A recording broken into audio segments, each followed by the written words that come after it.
The Galactic Military Academy buzzed with activity as hundreds of cadets from dozens of species moved through the massive corridors. Towering with their crystalline skin caught the artificial sunlight, while sleek glided past on their hover discs. The Academy was a testament to the united front the galaxy had formed against the growing threat of the Void Hunters, an ancient race that had recently awakened from their million-year slumber. Among all these impressive beings walked Sarah, a human cadet who seemed almost invisible in comparison. At 5 feet 4 inches, she was dwarfed by most of her classmates. Her brown hair was always pulled back in a regulation bun, and her brown eyes rarely met anyone else's gaze directly. While other cadets formed groups and talked loudly about their combat simulations and tactical theories, Sarah kept to herself, walking quietly to her classes and speaking only when directly addressed. The other cadets had their theories about her. Some thought she was just another human, part of the species to join the Galactic Alliance. Humans had only been discovered 50 years ago, and their technology was considered primitive compared to the advanced civilizations that had been exploring space for. Others whispered that she was only here because of some diversity quota, that humans needed representation even if they couldn't really contribute much to the war effort. Sarah's roommate was a hegemony female with purple skin and 4 arms who excelled in engineering classes. She had tried multiple times to engage Sarah in conversation, but the human always gave short, polite responses before returning to her studies or her seemingly endless physical training routine. Had watched Sarah wake up at 400 every morning to run laps around the academy's track, long before the mandatory physical training sessions began. She had also noticed that Sarah's combat simulation scores were always marked as classified, which was unusual for a cadet. "I don't understand her," complained to her friend, a tall arachnid male whose species was known for their strategic thinking. "She's always training, always studying, but she never talks about it. Most humans I've met are very social creatures. They love to share their thoughts and feelings." Clicked his mandibles thoughtfully. Perhaps she's just focused. The war against the Void Hunters isn't a game. Maybe she understands that better than most. The Void Hunters were a nightmare that had haunted galactic civilization for eons. Ancient records spoke of a race of beings that consumed entire star systems, leaving nothing but cold, empty space in their wake. They had vanished mysteriously a million years ago, and most species had relegated them to myth and legend. But 6 months ago, entire colonies on the outer rim had simply disappeared. No distress signals, no wreckage, just empty space where thriving worlds had once existed. The Galactic Alliance had mobilized every available resource to prepare for what many believed would be the greatest war in galactic history. The military academy had tripled its enrollment, fast-tracking promising cadets through accelerated programs. Species that had been enemies for centuries were now working together, sharing technology and tactics in hopes of surviving what was coming. Sarah understood this better than most of her classmates realized. She had been on 442B when the Void Hunters struck. She had been part of a human colonial survey team, one of the first human settlements outside their home system. She remembered the moment when the stars themselves seemed to flicker and die, when reality itself appeared to tear apart at the edges. She had been in the communications center when the alerts started coming in. Colony ships going silent, research stations simply vanishing from sensor readings, entire asteroid mining operations disappearing without a trace. And then she had seen them. The Void Hunters didn't look like any species in the galactic database. They seemed to exist partially outside normal spacetime, their forms constantly shifting between solid matter and something that human eyes couldn't quite process. They moved through space without ships, their bodies somehow adapted to survive in the vacuum. When they attacked, they didn't just destroy. They consumed, leaving behind areas of space that seemed wrong somehow, as if the very fabric of reality had been damaged. Sarah had survived because she had been in the deep underground levels of the colony when the attack came. She had watched on security monitors as the Void Hunters moved through the settlement, not killing the colonists, but doing something worse. They were harvesting them, pulling something essential from their bodies that left behind empty husks that looked like people but weren't anymore. She had hidden in the communications bunker for 3 days before a Galactic Alliance rescue ship had found her. She was the only survivor out of 12,000 colonists. The official report listed the cause as unknown hostile action, but Sarah knew what she had seen. She knew what was coming for all of them. That's why she was here at the academy, training 18 hours a day and studying everything she could about warfare, tactics, and alien biology. The other cadets saw a quiet, unremarkable human girl. They didn't see someone who had looked into the void and survived. Her instructors had noticed something different about her, though they couldn't quite put their finger on what it was. Commander Al, a veteran draconian warrior who taught combat tactics, had watched Sarah during sparring sessions. She never showed off, never tried to prove herself against the larger, stronger cadets. Instead, she studied their movements, learning their weaknesses and blind spots.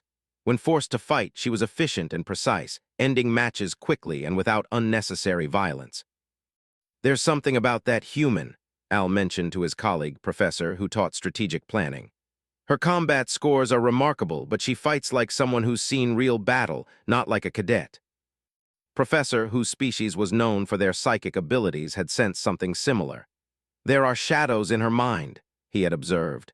"Dark memories that she keeps locked away. Whatever happened to her before she came here, it changed her." The truth was that Sarah's test scores were far beyond what anyone expected from a human cadet. Her reaction times were faster than species known for their speed. Her tactical analysis rivaled cadets from races that had been studying warfare for.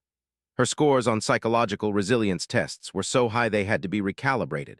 But all of this was classified at the highest levels, known only to the Academy's senior staff and a few officials in the Galactic Alliance command structure.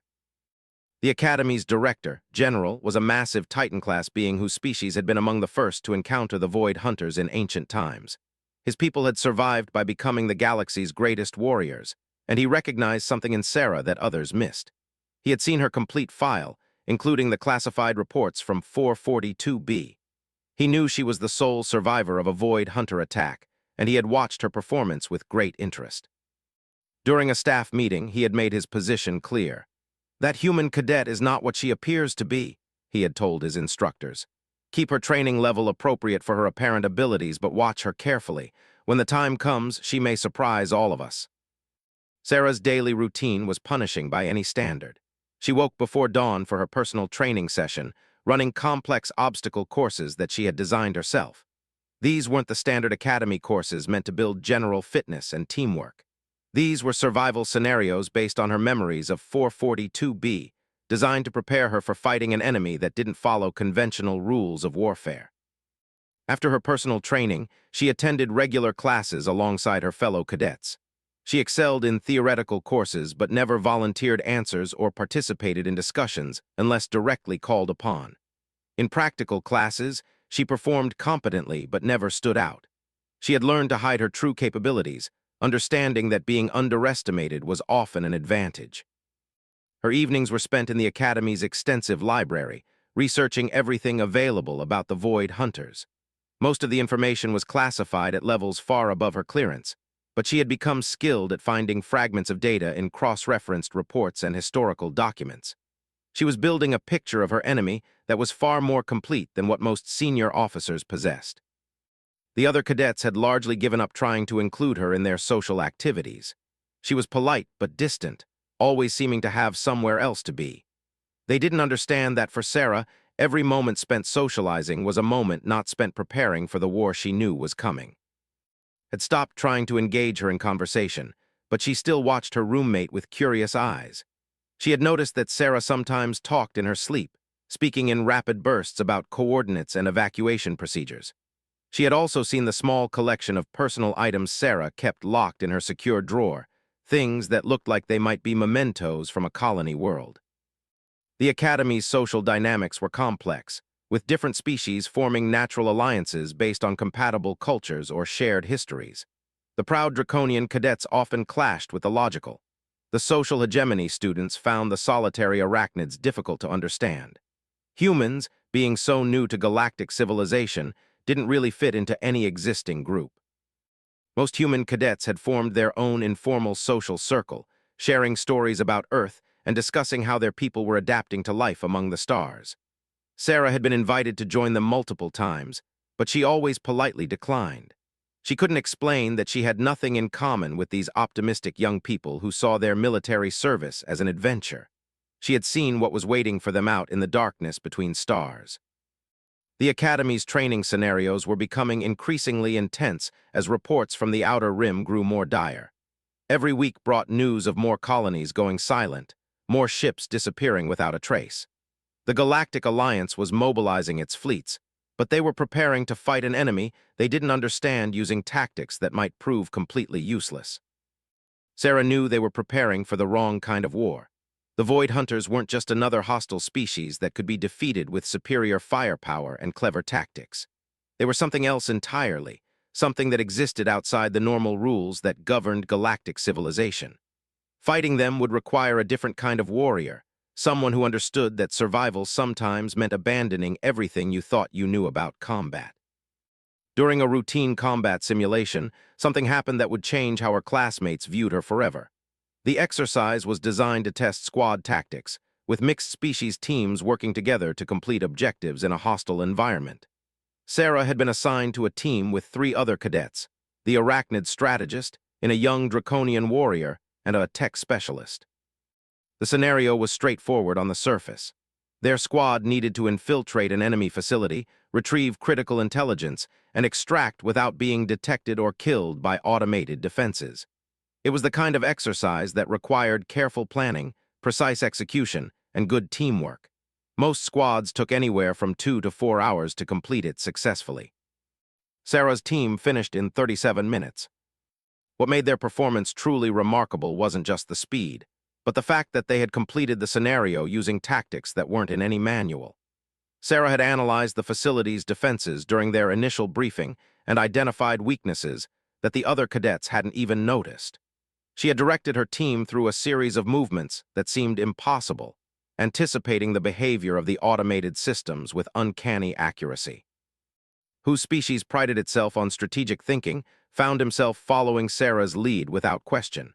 Her instructions were given quietly and calmly, but with a certainty that made arguing seem pointless. She seemed to see patterns in the chaos that escaped his more analytical mind. In, trained from birth to be a warrior, discovered that Sarah's approach to combat was unlike anything he had learned. She didn't fight to prove her strength or skill. She fought to end threats as quickly and efficiently as possible. When they encountered hostile drones, she didn't engage them directly. Instead, she used the environment against them, turning their own defensive systems into weapons. I found that Sarah understood technology in ways that seemed intuitive rather than learned. The human cadet could predict how alien systems would respond to different inputs, finding and vulnerabilities that shouldn't have been obvious to someone with her supposed background. When their squad emerged from the simulation chamber, their instructor, Commander Al, was waiting with an expression that mixed surprise with something that might have been concern. The other squads were still working through the scenario, most of them having barely made it past the initial defensive perimeter. "Cadet," the commander said, his gravelly voice carrying easily across the chamber. "Report to my office after the other squads complete their exercises." Sarah nodded quietly, but her teammates exchanged glances. They had just realized that there was much more to their reserved human classmate than any of them had suspected. The way she had moved through the scenario, the way she had anticipated every threat and opportunity, it wasn't the performance of a student learning combat tactics. It was the performance of someone who had already learned them the hard way. As they waited for the other squads to finish, approached Sarah. "Where did you learn to fight like that?" he asked, his mandibles clicking with curiosity. Sarah looked at him with those quiet brown eyes that suddenly seemed much older than her apparent age. "Experience," she said simply, and walked away to wait for her meeting with the commander. The other squads struggled through the scenario, making the kinds of mistakes that were normal for cadets learning to work together. They moved too slowly, made too much noise, fell into obvious traps. Watching them, Sarah felt a familiar weight in her chest. These brave young beings were going to face the Void Hunters with their textbook tactics and noble intentions, and most of them were going to die. She had survived 442B by abandoning everything she thought she knew about how the universe worked. She had learned to think like prey, to move like a ghost, to strike like lightning and disappear before retaliation could come. It wasn't the kind of warfare that won glory or recognition. It was the kind of warfare that kept you alive when everything else failed. When Commander Al called her into his office, Sarah wasn't surprised to find General waiting as well. The Academy's director studied her with ancient eyes that had seen more war than most beings could imagine. "Sit down, Cadet," the General said, gesturing to a chair that seemed impossibly small next to his massive frame. "We need to talk." Sarah took the offered seat, maintaining the same quiet composure she showed in every other situation. General and Commander Al studied her carefully, and she could feel the weight of their attention like a physical presence in the room. "Your performance today was remarkable," General began, his voice carrying the authority of someone who had commanded fleets in battles that shaped galactic history. "Your tactics were innovative, efficient, and deadly. They were also not anything taught in our curriculum." Sarah met his gaze steadily. "Sir, I followed standard infiltration protocols as outlined in the Academy manual." Commander Al leaned forward. "Cadet, I've been teaching combat tactics for over 2 centuries. What you did in there wasn't standard anything. You moved through that scenario like someone who had run it before, except our scenarios are generated randomly each time."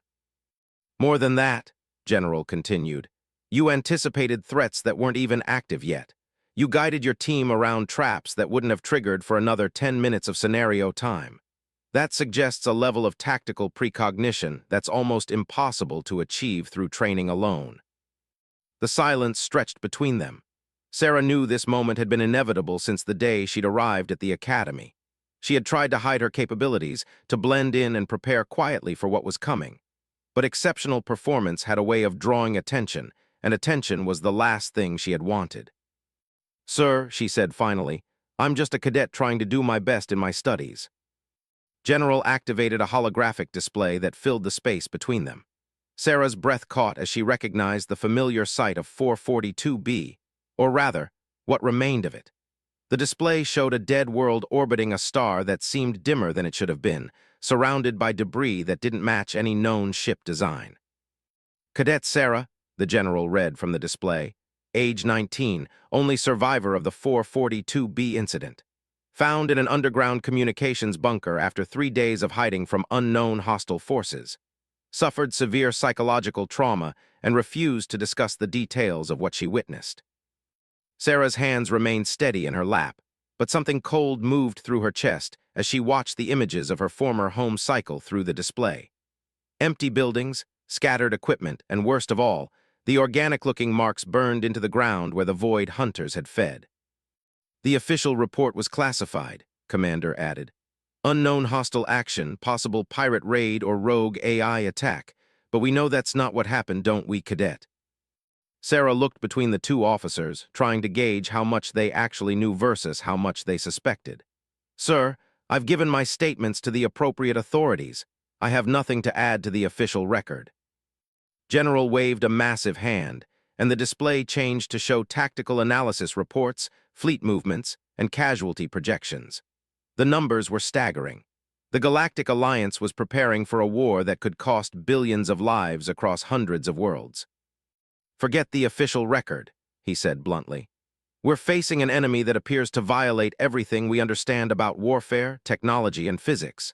Our best strategists are developing battle plans based on assumptions that may be completely wrong. We need to know what you saw." Sarah stood up abruptly, packing to the window that looked out over the Academy's training grounds. Below, cadets from a dozen species were practicing formation flying, their sleek fighters moving in perfect synchronization.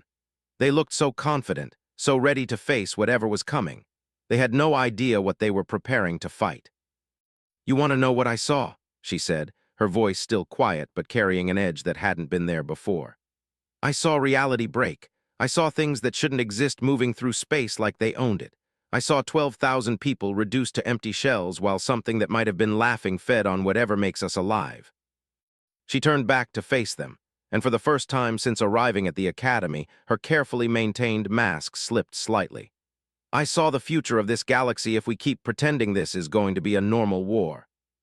General leaned back in his chair, which creaked under his immense weight. "Tell us about them, the Void hunters. What are we really facing?" Sarah walked back to her chair but didn't sit down. Instead, she stood behind it, her hands gripping the back as she organized thoughts she had spent months trying to forget. "They're not like us," she began. "They don't use ships or weapons the way we understand them. They exist partially outside normal space-time, which means they can appear anywhere without warning. They don't communicate in any way our technology can detect, but they coordinate their actions perfectly across vast distances." She paused, remembering the moment when she had first seen them moving through the colony. They're not just predators. They're harvesters. They don't want to destroy us or conquer us. They want to consume something essential about living beings, something that our science doesn't even have a name for. Commander Al's expression grew more grim. Soul harvesting. It's mentioned in the oldest draconian legends, stories we thought were mythology. When they feed, Sarah continued, they leave behind bodies that look alive but aren't. These husks can move and follow simple commands, but there's nothing inside them anymore. I watched colonists I'd known for years walking around after the Void Hunters had finished with them. They looked normal, but when you looked into their eyes, there was just emptiness. General nodded slowly. This matches some of the fragmentary reports we've received from the Outer Rim. Rescue teams finding populated colonies where everyone appears to be alive, but doesn't respond to communication attempts. "How did you survive?" Commander Al asked. Sarah was quiet for a long moment, remembering those 3 days hiding in the communications bunker while the Void Hunters worked their way through the colony above. "I learned to think like prey instead of like a person. I stopped trying to understand what they were doing and focused on staying invisible. I moved when they were distracted, hid when they were hunting, and never tried to fight them directly." "But you did fight them," General observed. "The bunker where we found you showed signs of defensive action, improvised weapons, makeshift barricades." "I fought the husks," Sarah corrected. "The colonists they had already processed. The Void Hunters themselves I avoided completely. Fighting them directly is suicide. They exist in multiple dimensions simultaneously, so conventional weapons just pass through them most of the time." She began packing again, her movements unconsciously following patterns she had learned during those terrible days on 442B. "But the husks are vulnerable. They retain some of the skills and knowledge of their former selves, but they're limited to simple behaviors. If you understand their limitations, you can outmaneuver them." Commander Al was taking notes on a secure tablet. "What kind of limitations?" "They can't adapt to unexpected situations. They follow patterns based on their memories, but they can't innovate or respond creatively to new challenges. They're strongest in familiar environments, but become confused in situations their original personalities never experienced." General leaned forward, his ancient eyes sharp with interest. "You've been preparing for this war since you arrived here. Your training regimen, your research, the way you approach today's simulation. You're not learning to be a soldier. You're refining skills you already possess." Sarah stopped packing and met his gaze directly. "Sir, with respect, everyone in this academy is preparing for the wrong war. You're training cadets to fight an enemy that follows rules, uses recognizable technology, and can be defeated through superior tactics and firepower. The Void Hunters don't follow any of those assumptions." "Then what do you suggest?" Commander Al asked. Sarah walked to the holographic display and manipulated the controls with practiced ease. The image changed to show her own tactical analysis, files she had been developing privately during her months at the academy. Fleet formations designed for rapid dispersal rather than concentrated firepower. Evacuation protocols that prioritized speed over organizational structure. Combat doctrines that emphasized survival over victory. "We need to stop thinking like conquerors and start thinking like survivors," she said. "Traditional battle formations are death traps against an enemy that can appear anywhere. Large ships are targets. Centralized command structures become single points of failure when the enemy can harvest our commanders and turn them into puppets." She highlighted specific sections of her analysis. "Small, independent units with redundant leadership, multiple fallback positions for every operation. Weapons and tactics designed to exploit the vulnerabilities of the husks while avoiding direct confrontation with the Void Hunters themselves." General studied her proposals with growing amazement. These tactics would require a complete restructuring of Alliance military doctrine. It would mean abandoning strategies that have served us successfully for. "Sir," Sarah said quietly, "those strategies were developed for fighting other galactic civilizations. The Void Hunters aren't a civilization. They're something else entirely, something that operates by completely different rules. If we try to fight them conventionally, we'll lose everything." Commander looked up from his tablet. "Cadet, these proposals would revolutionize how we approach warfare, the political implications alone." "The political implications don't matter if everyone's dead," Sarah interrupted, then caught herself. "Sorry, sir. I just mean that traditional concerns about military hierarchy and proper procedure might not apply when facing an existential threat. General stood up, his massive frame casting a shadow across the room. Cadet, I'm going to ask you something that may sound inappropriate for your rank and position. Would you be willing to work with our Senior Strategic Planning Committee? Your insights could save billions of lives. Sarah hesitated. Sir, I'm just a first-year cadet. I don't have the authority or experience to advise senior officers. Authority can be granted, the general said firmly. As for experience, you're the only person in this academy who has faced the Void Hunters and survived.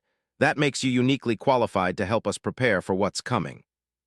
Before Sarah could respond, alarms began sounding throughout the academy.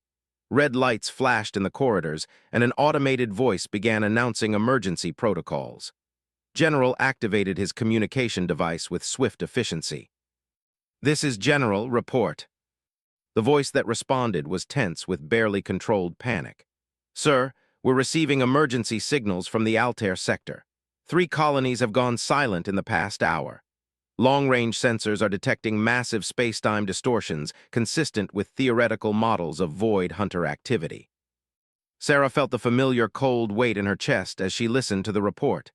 It's starting, she said quietly. General looked at her with new understanding. How long do we have?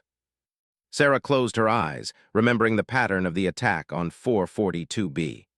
If they're following the same approach, they'll consolidate their position in the Altair sector first. That gives us maybe 2 weeks before they move toward more heavily populated systems. Commander Al was already activating additional communication channels, coordinating with other Academy departments. Sir, we need to accelerate the graduation timeline. If the war is starting now, we need every trained officer we can get. No, Sarah said, surprising them both. Rushing unprepared cadets into combat against the Void Hunters isn't just useless, it's counterproductive. Every conventional military unit that engages them directly provides them with more husks to use against us. General studied her carefully. What do you recommend? Sarah moved back to the holographic display, calling up star charts of the surrounding sectors. We need to evacuate the most vulnerable colonies first, before the Void Hunters reach them. Prioritize systems with small populations and limited defenses. Use the time we have to establish fallback positions and supply caches. She highlighted several star systems on the display. These locations could serve as staging areas for guerrilla operations. They're far enough from major population centers to avoid immediate attention, but close enough to support resistance activities. Guerrilla operations, Commander Al repeated. You're talking about abandoning entire sectors to the enemy. I'm talking about not feeding our people to them, Sarah replied firmly. Every person the Void Hunters capture becomes a weapon they can use against us. Strategic withdrawal isn't cowardice when it's the only thing that keeps your forces intact. General nodded slowly. Continue. Sarah manipulated the display to show potential supply routes and communication networks. We establish hidden bases in asteroid fields and dead systems, places where the Void Hunters are less likely to look for survivors. We use small, fast ships that can avoid detection and strike at husk formations when opportunities arise. And the Void Hunters themselves? Commander Al asked. We avoid them completely until we understand them better, Sarah said. Fighting them directly with current technology is suicide. We need to study them, learn their weaknesses, develop new weapons and tactics specifically designed for entities that exist partially outside normal spacetime. The alarms continued to sound as reports came in from the outer rim. More colonies were going silent, and long-range sensors were detecting the characteristic spacetime distortions that marked Void Hunter activity. The war that had been theoretical was now brutally real. General made his decision. Cadet, by the authority granted to me by the Galactic Alliance Military Command, I'm promoting you to the rank of lieutenant and assigning you to the Strategic Planning Committee as a special advisor on Void Hunter tactics. Sarah stared at him in shock. Sir, I don't think regulations allow. The regulations were written for peacetime, he interrupted. This is war, and war changes everything. Your academy classmates are going to spend the next several months learning conventional tactics that may get them killed. You're going to help us figure out how to keep them alive. Commander looked up from his communications. Sir, Admiral is requesting an immediate briefing on Void Hunter capabilities. The Alliance Council is convening an emergency session. Then we'd better get started, General said. He looked at Sarah, still standing by the holographic display with her tactical analyses glowing around her. Lieutenant, welcome to the real war. As they prepared to leave for the briefing, Sarah caught a glimpse of herself in the reflection from the office window. The quiet, reserved cadet was still there, but something had changed in her eyes. The mask she had worn for months was finally slipping away, revealing the survivor underneath. Outside, her former classmates continued their training exercises, unaware that everything had just changed. They were still preparing for a conventional war, learning tactics that might have worked against any other enemy. Sarah knew that very soon, many of them would face the same choice she had faced on 442B, adapt to an impossible reality or join the growing army of husks that served the Void Hunters. The Academy's alarms continued to sound as reports flowed in from across the galaxy. The Void Hunters had returned, and the greatest war in galactic history was about to begin. But now, for the first time since 442B, Sarah felt something that might have been hope. She wasn't fighting alone anymore. 3 weeks later, the Galactic Alliance was in full retreat. The Alliance Council's emergency session had lasted 18 hours before dissolving into chaos, as reports came in of entire fleets being consumed by Void Hunter forces. Traditional military doctrines that had worked proved worse than useless against an enemy that operated outside the fundamental assumptions of galactic warfare. Lieutenant Sarah stood in the command center of Refuge Station, a hastily established base hidden in the asteroid belt of an abandoned system. Around her, beings from dozens of species worked frantically to coordinate evacuation efforts and resistance operations across 17 sectors. The quiet cadet who had once blended invisibly into Academy crowds was now the center of a storm of military activity. "Lieutenant, we're getting reports from the Vega sector," called out Specialist, her purple skin flushed with exhaustion. She had volunteered to join Sarah's irregular warfare unit after the Academy was evacuated, along with several other cadets who had served on Sarah's simulation team. "Admiral and's Third Fleet engaged a Void Hunter formation 6 hours ago. We've lost contact with all vessels." Sarah studied the holographic display that dominated the command center, watching red indicators spread across the galaxy like an infection. Each one represented a star system that had gone silent, a world consumed by the advancing Void Hunters. The speed of their expansion was terrifying, but she had expected it. "How many ships?" she asked. 237 vessels, including the dreadnought Pride of Arcturus, reported, his mandibles clicking with stress. "That's the 5th major fleet engagement this week. At this rate, the Alliance won't have any capital ships left within a month." "Good," Sarah said, causing several officers to look at her in shock. She realized how that must have sounded and quickly clarified.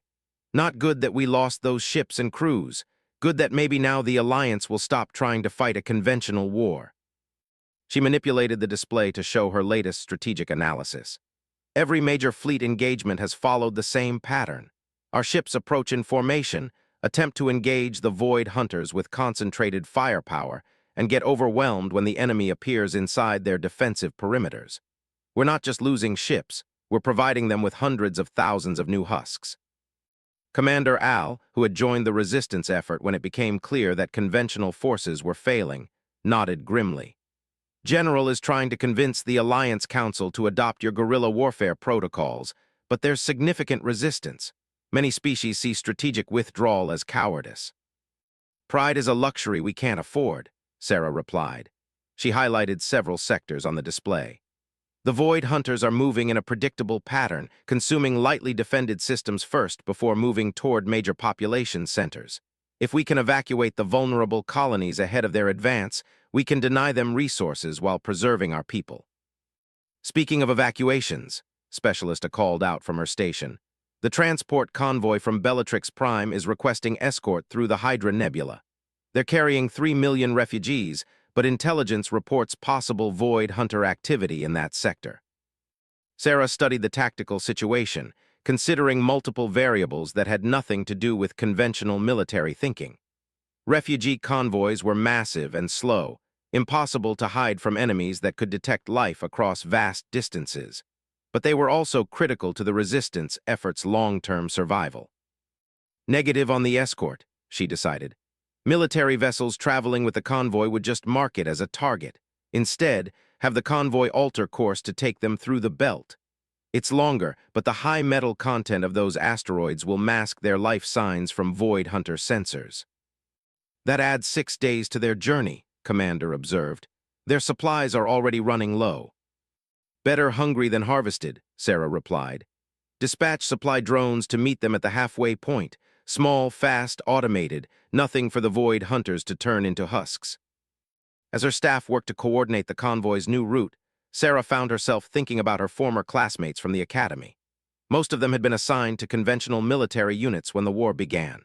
According to intelligence reports, the survival rate for newly graduated officers was less than 10%. The eager young beings who had spent months learning textbook tactics were being slaughtered by an enemy that their education had never prepared them to face.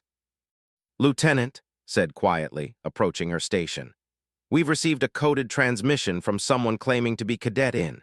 He says he's part of a survivor group hiding in the ruins of the draconian military complex on Rigel 7. Sarah looked up sharply. In had been in her simulation group, the young draconian warrior who had shown such promise during their record-breaking performance. What's his status?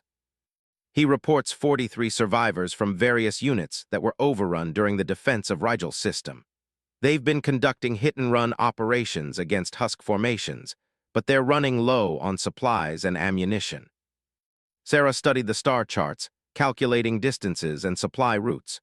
Rigel 7 was deep in Void Hunter-controlled territory, far from any established resistance base. A rescue operation would be extremely dangerous, but those survivors had invaluable experience fighting the enemy. Prepare a stealth insertion team, she decided. 3 ships maximum, modified for silent running. We're going to extract those survivors and debrief them on their combat experiences. Commander Al frowned. Lieutenant, that's a significant risk for 43 personnel from a strategic standpoint.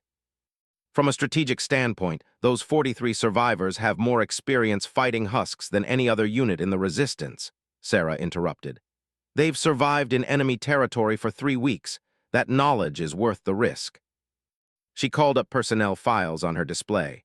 I'll lead the insertion team personally. Select volunteers only, people who understand that this is a one-way trip if things go wrong. I volunteer, said immediately, followed quickly by Anna. Sarah looked at her former academy teammates, these beings who had somehow chosen to follow a human cadet into an impossible war. This isn't a training exercise. If the Void Hunters detect us, we'll either die or become enemies of everyone we're trying to save. We understand, clicked.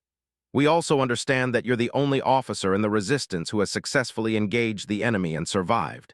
If anyone can get us in and out, it's you.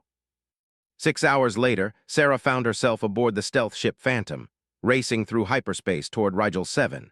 The vessel was a modified courier ship, its life support systems heavily shielded and its engines tuned for silent operation. Alongside her were 15 volunteers, all experienced resistance fighters who understood the risks they were taking. The insertion plan was simple in concept but complex in execution.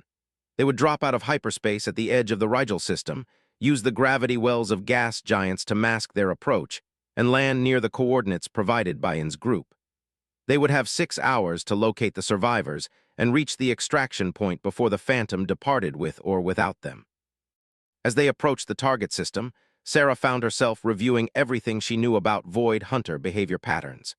They seemed to prefer areas with high concentrations of living beings, which meant the ruins of military complexes were relatively safe as long as they didn't contain too many survivors. But they also had an uncanny ability to detect fear and desperation, emotions that would be running high among the stranded personnel. Dropping out of hyperspace in 30 seconds, reported their pilot, a grizzled hegemony veteran named Or. Initial scans show massive space-time distortions throughout the system. The Void Hunters have been busy. The ship shuddered as it returned to normal space, and Sarah felt the familiar cold weight in her chest as she looked at the tactical display. The Rigel system was a graveyard. Debris from hundreds of ships drifted in slowly expanding clouds around dead worlds.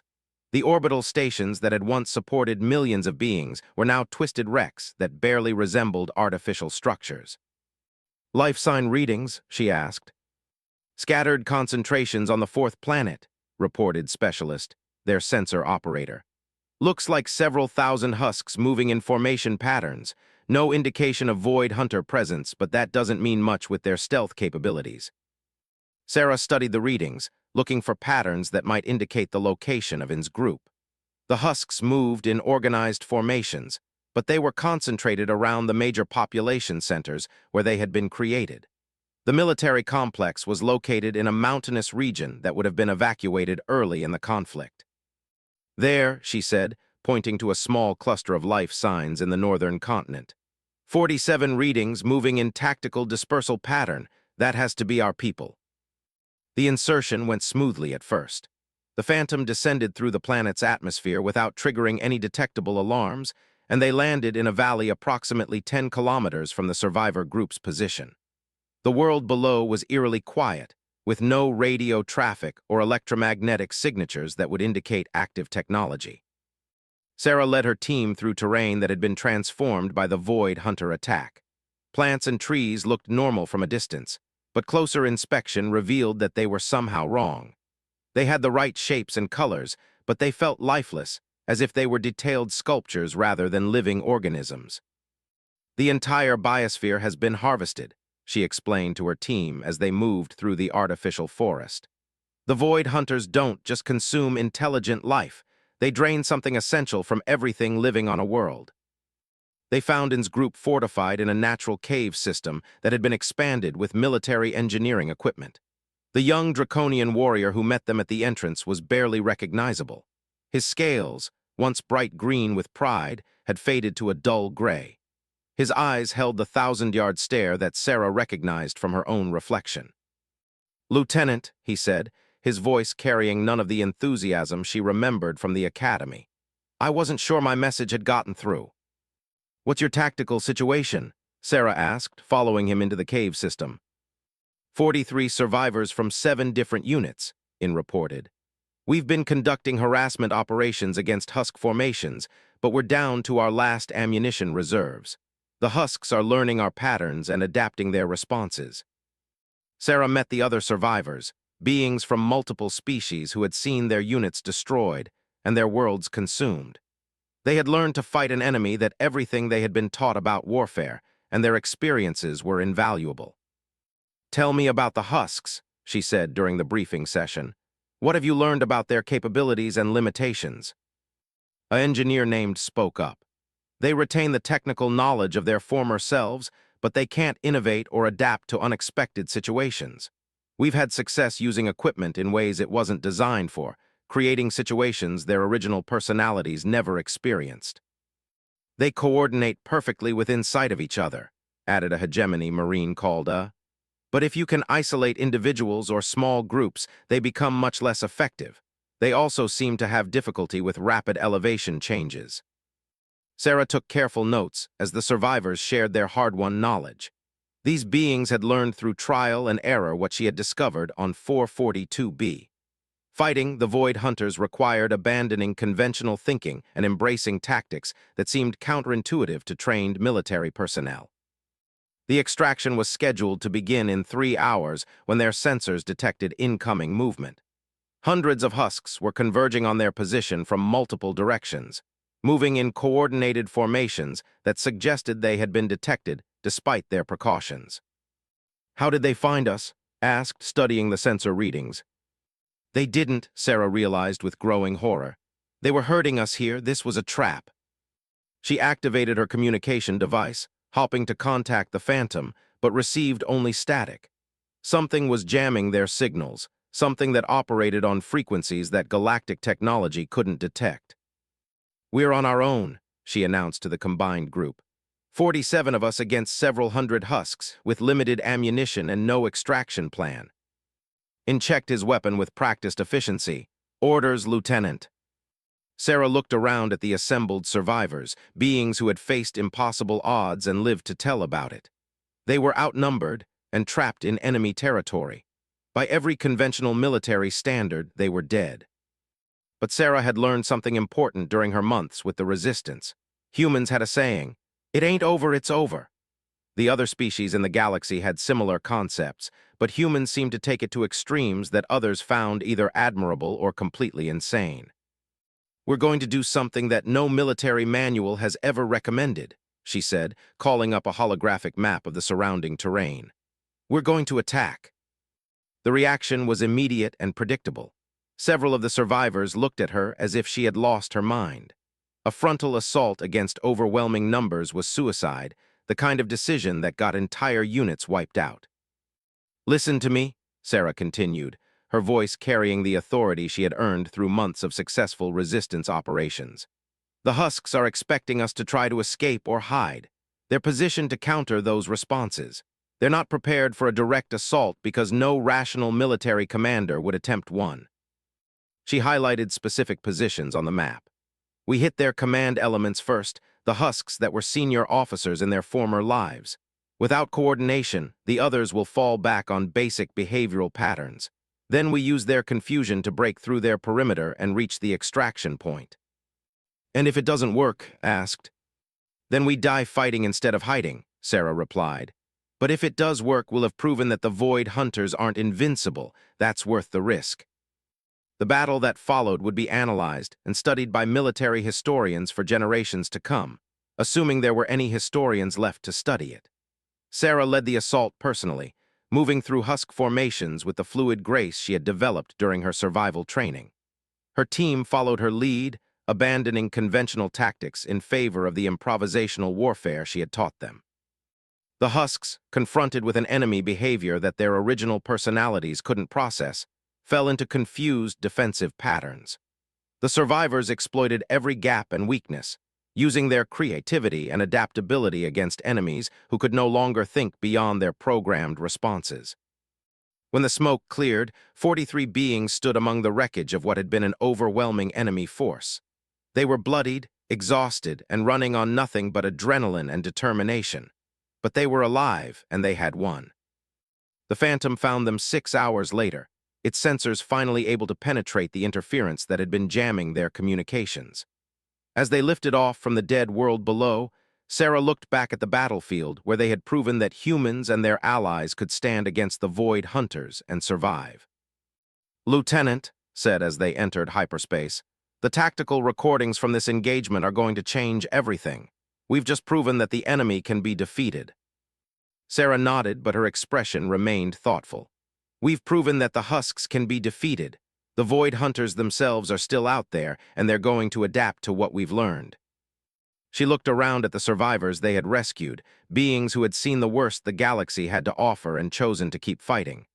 "But so will we, and that's what's going to make all the difference." The war was far from over.